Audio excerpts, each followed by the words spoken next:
গুরু, কি হয়েছে? সকাল সকাল এরকম ভ্যাবা করতেছিস কেন? দারোগা আবার আসছে। আসতে কোনো কষ্ট হয়নি তো দারোগা বাবু? তুই থাকতে কি আর আমাদের সুখ আছে? কি বলতেছেন? আমরাই তো সুখ পেয়েছি। জবানটা একটু বেশি চলতেছে না তোর? আমার জবান বেশি চলতেছে কিনা জানি না, কিন্তু আপনাদের পা অনেক বেশি চলতেছে। হঠাৎ লাল কোটিতে পকেট খালি নাকি?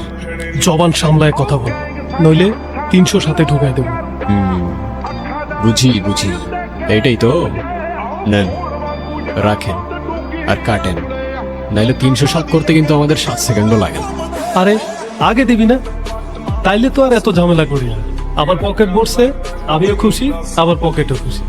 কিছু মনে না করলে একটা কথা বলি দারোগা বাবু, আগুন ছাড়া সিগারেট জ্বলে না, আর আপনার মতো সরকারি লোকের পকেট কখনো ভরে না।